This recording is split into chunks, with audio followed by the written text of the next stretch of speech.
श्री गुरु वे नमः। अध्याय 44। स्वर्ण पीठिकापूर वर्णन। श्री भास्कर पंडिताने त्या दिवशी आम्हास त्यांचे आदरातिथ्य स्वीकारून घरी राहण्याचा आग्रह केला व श्रीपाद श्रीवल्लभाचे चरित्र ऐकविण्याची विनंती केली। आम्ही भास्कर पंडिताचा आग्रह मोडू शकलो नाही। रात्री त्यांचेकडे वास्तव्य करून दुसऱ्या दिवशी स्नान संध्या आटोपून त्रिपुरांतकेश्वराच्या दर्शनाला गेलो। तेथे श्रीपाद श्रीवल्लभांच्या अत्यंत रसपूर्ण अशा चरित्राचे विवेचन झाले। वक्त्याने आपल्या मधुर वाणीने श्रोत्यांना मंत्रमुग्ध केले होते। श्रीपाद प्रभूचे जन्मस्थान। हे श्रोते हो, श्रीपाद श्रीवल्लभ प्रत्यक्ष शिवस्वरूप आहेत। ते पीठिकापुरम गावी अंतर्धान पावून काशी नगरीत अवतरित होत आणि गंगेचे स्नान करीत। त्यांच्या पीठिकापुरम मध्ये अवतरित होण्याने तेथील भूत पिशाच बाधेचे निर्मूलन झाले होते।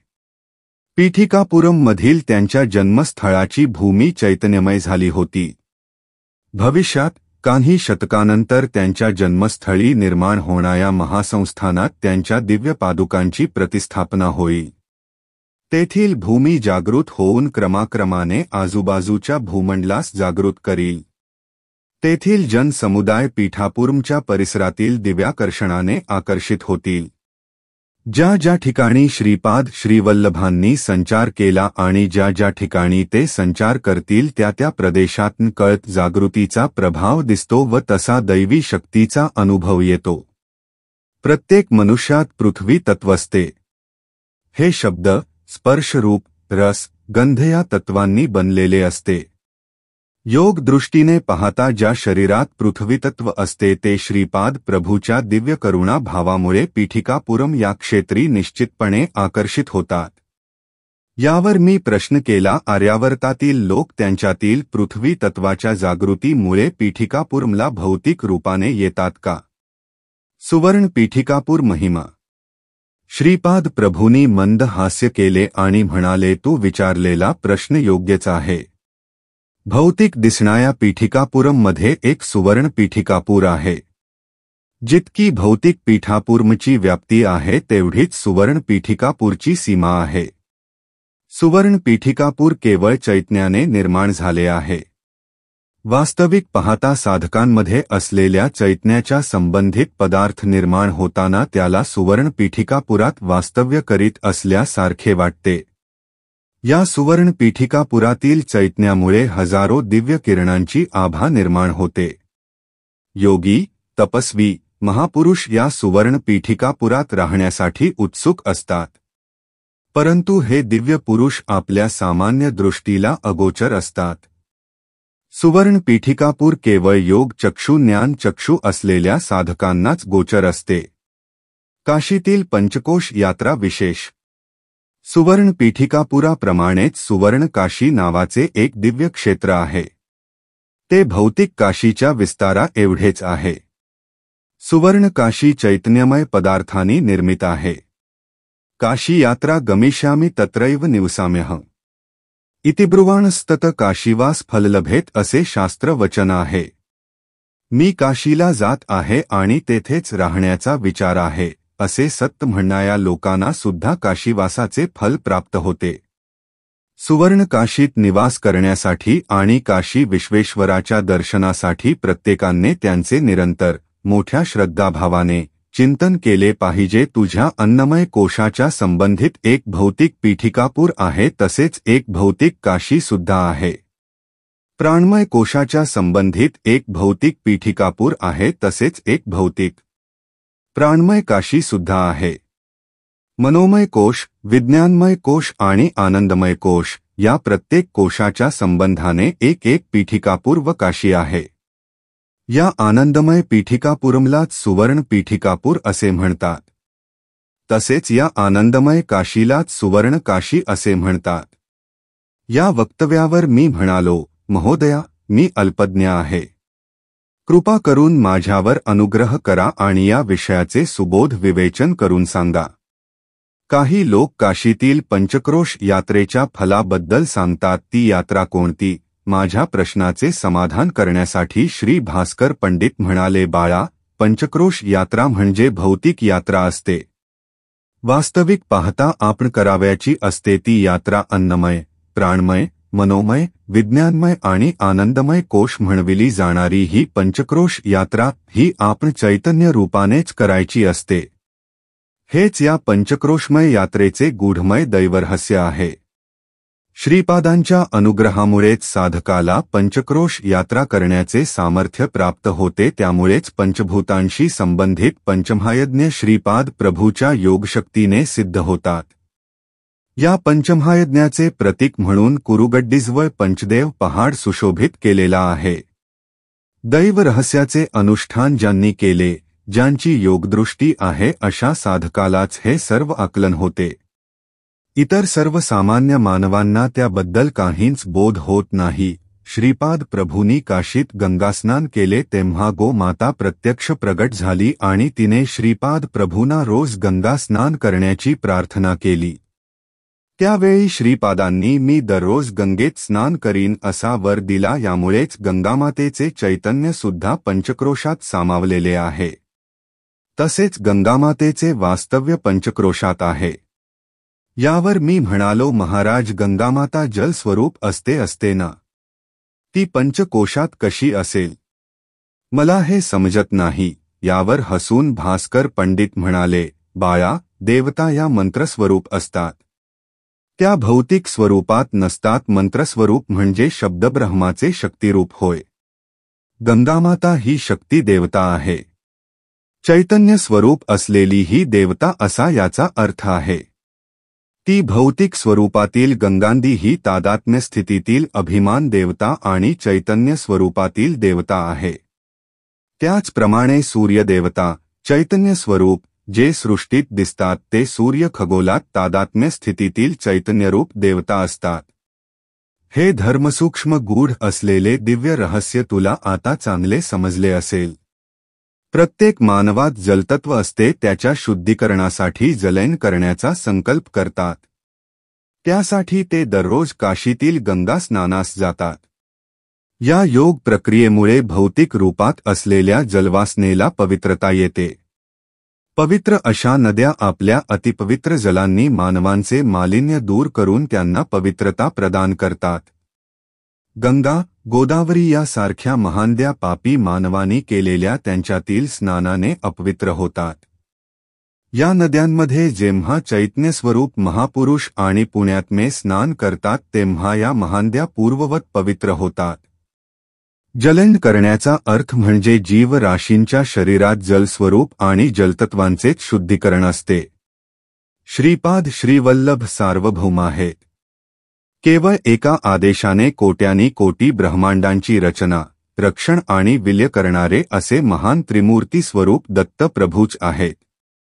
त्रेता युगात भारद्वाज मुनींना दिलेल्या वचनानुसार भारद्वाज गोत्रातील सावित्रीकाठक महायज्ञ केलेल्या पायस्थळी म्हणजेच पीठिकापुरम या गावी श्रीपाद प्रभूंनी अवतार घेतला. त्यांच्या अवताराचे प्रयोजन महायोग्यांना, महासिद्धांना, महापुरुषांना अनुग्रहित करून त्यांच्या करवी धर्माचा उद्धार करायचा. त्यांनी या अवतारानंतर नरसिंह सरस्वती नामरूपाने अवतार घेणार असल्याचे सांगितले.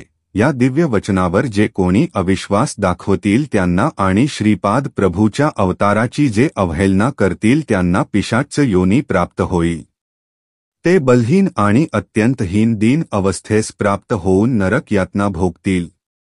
अशा पापी व्यक्तींना गाणगापूर येथे श्री नृसिंह सरस्वती स्वामींच्या अवतारात विमुक्ती मिळेल असे श्रीपादांनी सांगितले आहे. तो लिहित असलेला श्रीपाद श्रीवल्लभ यांचा चरित्रामृत ग्रंथ अक्षरशः अक्षर सत्य ग्रंथ आहे. हा ग्रंथ सर्व भाषेमध्ये अनुवादिला जाईल. या महान ग्रंथाचे कोणत्याही भाषेत पारायण केले असता त्याचे विशिष्ट फळ प्रत्येकाला मिळेलच. याचे भाषांतर करण्याची योग्यता असणाऱ्यांची निवड ते स्वतःच करतील. या ग्रंथाचा अनुवाद करणारे आणि अनुवाद करण्यास सहाय्य करणारे संबंधित यांच्यावरही महाराजांची विशेष कृपा होईल. हा ग्रंथ पुण्य मंदिरात ठेवून त्यांची पूजा केल्यास त्याला कृपालाभ होईल. हया ग्रंथ पारायणाने कलियुगात सर्व शुभ गोष्टी घडतील असे महाप्रभू म्हणाले. तुझे हे ग्रंथ लेखनाचे काम श्रीचरण तुझ्याकडून पूर्ण करून घेतील. त्यावर मी म्हणालो, महाराज, तुम्ही सांगितलेले सर्व योग्यच आहे, पण मी पंडित मुळीच नाही. शिवाय वेदांताचे ज्ञानाविषयी मी अनभिज्ञ आहे. या अल्पज्ञाकडून आपण केवढे महाकार्य करून घेत आहात याचे मला आश्चर्य वाटते आणि आनंदही होतो. यावर भास्कर पंडित म्हणाले, खरे तर असे दत्तविधानच आहे की निषिद्ध पदार्थाने रोग बळावतात, परंतु आश्चर्य असे की अद्भुत अशी महत्कार्ये काही येणाऱ्या सामान्य व्यक्तीकडून करवून घेण्याचा श्रीपाद प्रभूचा नित्य विनोदी स्वभाव आहे. हे त्यांच्या दिव्य शक्तीचेच निदर्शन आहे. एके दिवशी एक संन्यासी पीठिकापुरम मधील कुक्कुटेश्वर मंदिरात आले. त्यावेळी श्रीपाद श्रीवल्लभ बालवस्थेत होते. श्री नरसिंह वर्मा महाशय आणि व्यंकटप्पया श्रेष्ठी महाशय बालक श्रीपाद श्रीवल्लभांना घेऊन घोडागाडीतून कुक्कुटेश्वराच्या मंदिरात आले. त्यावेळी ते संन्यासी स्वयंभू दत्तमंदिरात ध्यान अवस्थेत बसले होते. त्यांना पाहून श्रीपाद श्रेष्ठींना म्हणाले, या साधूला मंदिरात का येऊ दिले? नरसिंह वर्मा श्रीपादांना हलकेच म्हणाले, अरे बाळा, ते संन्यासी आहेत, त्यांना राग आल्यास आपणास ते शाप देतील. श्रीपाद म्हणाले, म्हणजे यांना सुद्धा राग येतो तर? मासे पकडून ज्यांच्या जवळ माशांचा वास येतो त्यांना का संन्यासी म्हणावे? तितक्यात त्या संन्याशाने डोळे उघडले. त्यांच्या जवळ माशांचा वास येत होता. ते त्या संन्याशांना समजले. ते खरेखुरे संन्यासी होते. त्यांनी श्रीपादांकडे पाहिले. त्यांना मत्स्य अवतारातील श्री विष्णूंची आठवण झाली. तेव्हा श्रीपाद म्हणाले, तुमच्या कमंडलूत सुद्धा छोटे छोटे मासे आहेत, तुम्हीच पहा. संन्याशावर विशेष अनुग्रह. संन्याशाला कमंडलूत मासे पाहून खूप आश्चर्य वाटले. श्रीपाद त्या संन्याशाकडे तीव्र नजरेने पाहत होते. तितक्यात ते संन्यासी अंतर्मुख झाले. त्यांना योग दृष्टी प्राप्त होऊन त्यांच्या शरीरातील रक्तनलिकेतील विभिन्न द्रवातील लहान लहान थेंब मत्स्याकार असल्याचे जाणवले. ते थेंब विविध प्रकारच्या अनुभूतीचे प्रदर्शन करीत होते. एक एक थेंब जणू काही एका एका वासनेचे रूप घेऊन माशाच्या आकारात तरत होता. आहा, मत्स्यावतार प्रक्रिया म्हणतात ती हीच काय, असे आश्चर्यचकित होऊन ते संन्यासी ओरडले. या सूक्ष्म थेंबाविषयी ज्ञान प्राप्त झाल्यास प्रपंचातील सर्व वासनांवर नियंत्रण ठेवता येणे शक्य असल्याचे त्या संन्याशांना कळाले. संन्यासी बहिर्मुख झाले. त्यांनी मंद हास्य करीत श्रीपादांच्या मुखाकडे मोठ्या श्रद्धाभावाने पाहिले. श्रीपादांनी सुद्धा मंदहास्य करीत त्यांच्याकडे बघितले. संन्यासी श्रीपादांच्या चरणकमलावर नतमस्तक झाले. श्रीपादांनी मोठ्या प्रेमभराने आपला हात त्या संन्याशाच्या मस्तकावर ठेवून त्यांच्यावर अनुग्रह केला. त्या स्पर्शाने त्या संन्याशाच्या शरीरातील माशाचा वास लुप्त झाला आणि त्या जागी एक दैवी सुगंध येऊ लागला. यावेळी त्या संन्याशास पराशर मुनींनी आपल्या कृपादृष्टीने मत्स्यगंधेच्या शरीरास येणारा माशांचा दुर्गंध नष्ट करून त्या ठिकाणी सुगंध प्रस्थापित केल्याच्या घटनेची स्मृती झाली. याचप्रमाणे पतिव्रता मातलीच्या शरीरातून सुगंध येत असे म्हणूनच तिला सुवासिनी असे म्हणत. ज्याप्रमाणे शरीरातील अनुभूती सुवासात परिवर्तित होतात त्याप्रमाणे भौतिक शरीरात सुद्धा बदल होऊन सुवासाची अनुभूती येते असा श्रीपाद प्रभूंनी त्या संन्याशाला मौनबोध केला. यानंतर श्रीपाद म्हणाले, अरे बाबा, तुला मत्स्य अवताराबद्दल कळाले. दैवी प्रकृती आणि असुरी प्रकृती यांना कूर्मावताराचा आधार आहे. मंदार पर्वताला कूर्मावर प्रस्थापित करून देवदानवांनी समुद्र मंथन केले होते. तो अंतर्मुख होऊन कासव ज्याप्रमाणे संकटाचे समी आपली इंद्रिये आत ओढून घेऊन ती नियंत्रणात ठेवतो त्याचप्रमाणे तू आपल्या ज्ञानेंद्रियांना आणि कर्मेंद्रियांना आपल्या स्वाधीन ठेवल्यास मोठा योगी होशील. असे न केल्यास बहिर्मुख होऊन सर्व दुर्गुणांनी युक्त होऊन राक्षस होशील. तू बहिर्मुख झाल्या क्षणीच कोणी तरी तुला मारून टाकील. तुला जीवन हवे असल्यास तू अंतर्मुख होऊन योगाभ्यास कर. असे केल्यास तुझी सर्व बंधनातून सुटका होईल. श्रीपाद श्रीवल्लभांचा जय जयकार असो.